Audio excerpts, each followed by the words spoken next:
내 삶을 돌이켜 생각해보면 요즘만큼 콧노래가 절로 나오는 때가 있었나 싶다. 이렇게 기분이 좋은 일을 남들에게 자랑하기는 민망해서 인터넷에 글을 올려본다. 좋아요, 구독, 알림 설정 부탁드려요. 나는 1940년대에 태어났다. 남쪽 지방에서 삼남매 중 막내로 태어났다. 인자한 부모님 밑에서 그저 철없는 막내딸로 자랐다. 언니, 오빠, 나 이렇게 세 명이다. 나는 늦둥이로 태어나 언니와 무려 12살 차이가 났다. 언니는 나에겐 거의 엄마나 진배 없었다. 언니, 오빠의 사랑을 듬뿍 받으며 자랐다. 우리 집 형편이 어렵진 않았는데 그 시대에는 남자만 고등교육을 시켰다. 그래서 내 최종 학력은 초등학교이다. 나는 초등학교 다니는 내내 공부를 잘했고 나름 영특하다는 소리를 들으며 자랐다. 오빠의 대학 동기 중에 결혼 안 한 남동생이 있었다. 그 남동생이 지금 내 남편이다. 우리는 부산에서 결혼식을 올리고 작은 집이지만 신혼집에서 알콩달콩 살림을 시작했다. 남편은 집 근처 공장에 다니며 성실하게 일했다. 남편은 위로 형이 한 분 계신다. 남편은 성품이 무척 온화하고 순진한 사람이었다. 돌이켜 생각해보면 그 시대 사람 같지 않은 사람이었다. 가족을 위해 열심히 일했고 새로 태어난 아들에게는 더 끔찍했다. 명절이 되어 아들을 데리고 시어머니께 찾아갔다. 시어머니는 참 악착 같은 분이었다. 젊은 시절 형제를 남겨두고 남편이 일찍 돌아가셔서 여자 힘으로 농사일과 동네 사람들에게 돈을 빌려주고 매일매일 받아왔다. 하루는 아이를 낳고 빨래를 하는데 비누를 숨겨서 어머님, 비누 좀 주세요. 라고 하면 못마땅한 표정으로 비누를 주시곤 했다. 그렇게 인색했지만 아들 교육은 참 잘 시켰다. 아주버님은 공무원으로 은퇴했다. 나의 시아버지는 남편이 초등학생일 때 돌아가셨다고 들었다. 아들 셋을 혼자 키우다 보니 강하고 억척스러워지는 것은 당연한 결과다. 시어머니 앞으로 된 땅이 꽤 많이 있는데 직접 내려와서 농사 짓지 않으면 나라의 땅을 뺏길 거라는 이유로 남편에게 내려와서 농사 지을 것을 권유했다. 남편은 얼마 동안 생각해 본다고 하더니 큰 결정을 내렸다. 삼형제 중에 농사 지을 사람이 자기밖에 없다는 것이었다. 대도시에서 공장을 다니고 있던 남편은 고향으로 내려가야겠다고 설득했다. 나도 시골에서 자랐지만 농사일은 잘 알지 못한다. 시어머니는 소작을 주던 농사일을 남편이 하기 시작했다. 직장에서도 소처럼 일하던 사람이었는데 농사일을 시작하더니 신이 나서 일을 더 벌리기 시작했다. 남편은 공장에서도 성실하기로 소문난 사람이었는데 집에 와서는 더 악착같이 일했다. 그렇게 우리는 삼남매를 낳아 땅도 많이 사고 이 지역에서 유지 소리를 듣게 되었다. 남편은 물려받은 땅이 많았다. 이곳으로 내려오자마자 한 일은 벼농사, 수박, 토마토 하우스였다. 밭에서는 고구마, 감자, 고추를 심었다. 그리고 10년 전부터 하우스를 연결해서 연동으로 지었다. 우리 하우스는 이 동에서 가장 크고 수입이 많다. 파프리카를 재배하는데 일본에 수출하고 있다. 우리 하우스가 높다 보니 바로 옆 하우스 주인에게 매년 보상을 해주고 있다. 이웃끼리 이런 거 안 받아도 된다고 하지만 내년 넘치도록 질 좋은 파프리카를 몇 박스씩 주고 있다. 우리 부부는 정말 부지런히 일해서 큰 돈을 벌었고 동네에서 가장 크고 좋은 집을 짓게 되었다. 이웃 주민들은 우리를 부러워하기도 하고 시샘하기도 했다. 우리만큼 시설을 투자할 여력이 없는 곳에서는 그저 그림의 떡일 뿐이었다. 나는 그동안 아이들을 돌보기에도 턱없이 시간이 부족했지만 남편이 일을 너무 많이 벌리는 바람에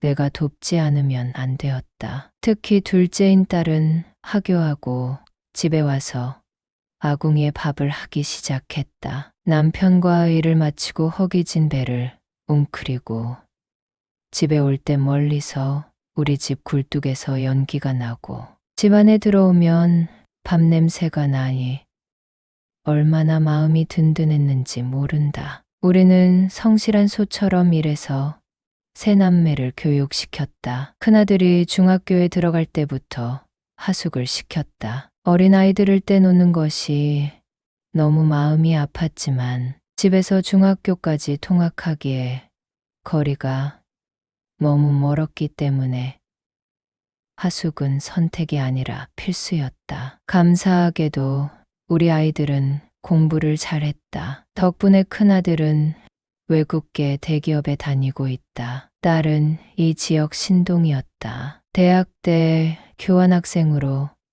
외국으로 유학 가서 만난 남자와 결혼했다. 나는 사위 자랑을 하려고 이 글을 쓰고 있다. 사위의 부모는 이 지역에서 사업을 하고 있는데 개인 명의로 산도 있고 주택 건물이 있다. 임대업도 크게 하고 있다. 하나뿐인 사위는 딸과 어학원을 하고 있는데 성격이 정말 명랑하다. 성격만 좋은가?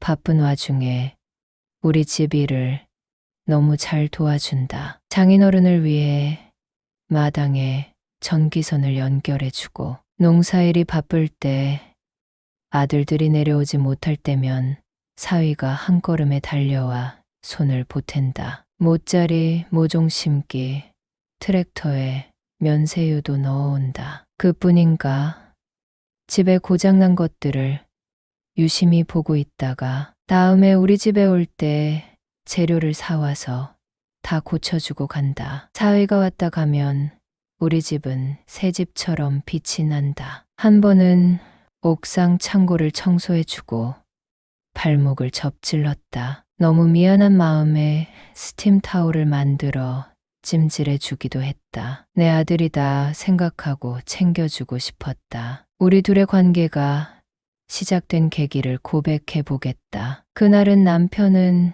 동네 할아버지 팔순 여행에 따라가고 나 혼자 집에 있을 때였다. 마침 그날은 내 생일이기도 했다. 띠리링 누구지? 농한기라 집에서 낮잠을 자고 있었는데 장모님 오늘 학부모님이 소고기 선물 세트를 선물 받았어요. 지금 가져갈 테니 같이 먹어요. 조금만 기다리세요 라며 전화를 하는 게 아닌가. 나는 서둘러 일어나 머리를 만졌다. 그리고 상추를 씻었다. 마당에서 바비큐 할 수 있도록 준비했다. 사위와 직화구이를 해먹을 생각에 신이 났다. 나는 이상하게도 돼지고기, 오리고기는 못 먹는다. 그런데 소고기는 소화가 잘 된다. 소고기를 마음껏 먹고 싶지만 비용이 비싸니 자주 사 먹지 못하고 있다. 돈은 많지만 워낙 절약하는 게 몸에 배서 그런 것 같다. 여러분은 써리모의 영상을 재미있게 듣고 계십니다. 내 자랑 같지만 나는 음식을 정말 잘한다. 아들, 딸, 며느리 사위할 것 없이 내가 만든 음식은 그 자리에서 동의난다. 그뿐인가 조금이라도 싸달라고 한다. 시골 할머니가 주는 음식 버리는 며느리도 있다는데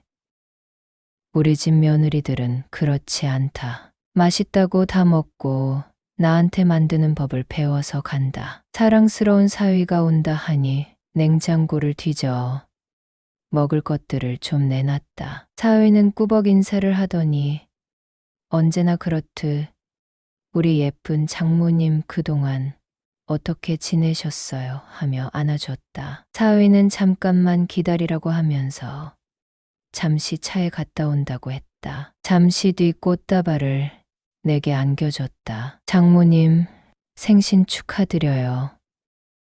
얘가 제일 좋아하는 장미꽃이었다. 아침에 아들들에게 전화를 받긴 했지만 선물을 보내주지는 않았는데 사위는 내 생일을 챙겨주려고 직접 온 것이었다. 사위는 육회거리를 먼저 내놨다. 부엌에서 배를 자르고 참기름을 부어 육회를 먼저 먹었다. 장인어른은 어디 가셨냐고 물었고 동네 마을회관 회원 중 한 분이 팔순이라고 해서 2박 3일로 여행 가셨다고 내일 들어오실 거라고 했다. 사위와 소고기를 구워 먹으며 종알종알 수다를 떨었다. 사위는 요즘 학원이 잘 된다면서 신나게 수다를 떨었다. 시골 늙은 할머니가 뭐가 좋다고 장모님, 장모님 하며 나를 챙기는지 우리 파프리카 하우스 일꾼들 먹을 간식거리도 사오고 동네 어르신께도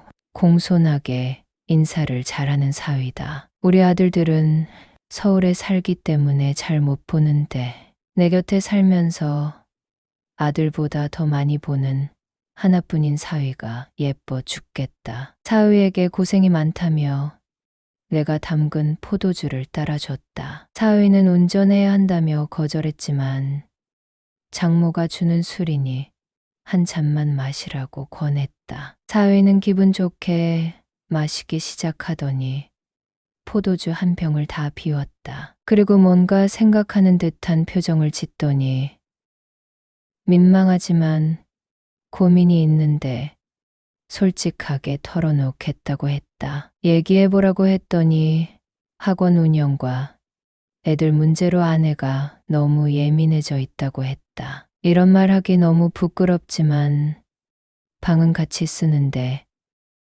남처럼 산 지 몇 년 되었다는 것이다. 아내의 손을 잡아도 가족끼리 이러는 거 아니라고 버럭 화를 낸다고 했다. 그렇게 산 지 너무 오래돼서 요즘 너무 힘들다고 하는 것이었다. 이 계집애가 호강에 겨워 요강에 똥을 싸고 있나 보다. 돈 잘 벌지, 건강하지, 성실하지, 친정에 잘하지, 성격 좋지. 어딜 지나가도 니남 소리 듣는 남편을 외면하다니 사위에게 괜히 미안해졌다. 사위는 한 잔만 마신다던 포도주를 홀짝홀짝 마시기 시작했다. 그러면서 자긴 아직 젊은데 너무 외롭다고 했다. 사위는 평생 여자라고는 내 딸 하나뿐이고 다른 여자는 사귀어 본 적도 없다고 했다. 그런 사위가 무척 안쓰러워 보여 잠시 자고 술 깨고 가라고 이부자리를 펴줬다. 사위는 술에 취해 뭐라고 웅얼거리며 잠자리에 들었다. 1시간이나 지났을까? 물을 찾는 사위의 목소리에 나는 시원한 생수를 갖다 줬다. 사위는 시원하게 들이켜더니 장모님, 오늘 그냥 여기서 자고 가야겠어요. 와이프한테는 전화하면 되니까요 라고 했다. 나는 알았네. 우리 사위 오늘 스트레스 다 풀고 가 하고 사위 옆에 앉았다. 사위는 이런저런 얘기를 하며 장모님, 불편하게 앉아 계시지 말고 그냥 편하게 제 옆에 누우세요라고 했다. 나는 사위 옆에 누워 딸이 어렸을 적에 어땠는지 하나하나 얘기해 주기 시작했다. 사위는 내 눈을 똑바로 보더니 장모님, 그 딸은 지금 그냥 엄마 역할만 하고 있어요. 부인 역할은 안 한다니까요 하며 애잔한 눈빛을 보냈다. 그리고 우리는 마음이 통했고 곧바로 즐거운 시간을 보냈다. 평생 농사일에 빠져 소처럼 일만 하는 남편은 집에 오자마자 밥 먹고 씻지도 않는 건 기본이고 침대에 머리만 닿으면 누워 자는 게 일상인 사람인지라. 나도 말은 안 했지만 무늬만 부부로 살아온 지 오래됐다. 사실 남편이 있지만 아내로서 사랑을 받고 산 지 오래되다 보니 포기하고 살고 있다. 하지만 70대 할머니가 뭘 할 수 있겠는가? 사위는 역시 젊었다. 우리는 어색했지만 금세 유쾌한 분위기로 전환했다. 나는 오늘 너무 고마웠다고.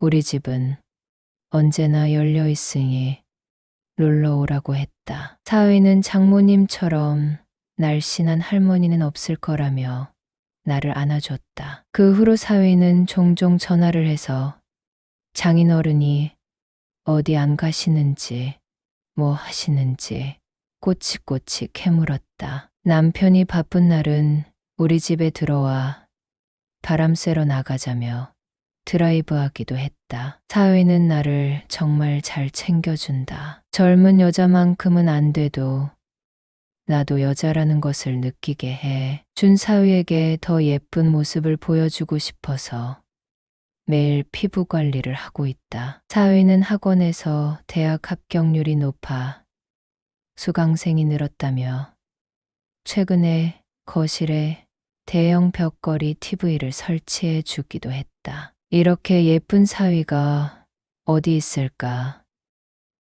힘이 닿는 한 사위에게 예쁜 여자가 되고 싶다.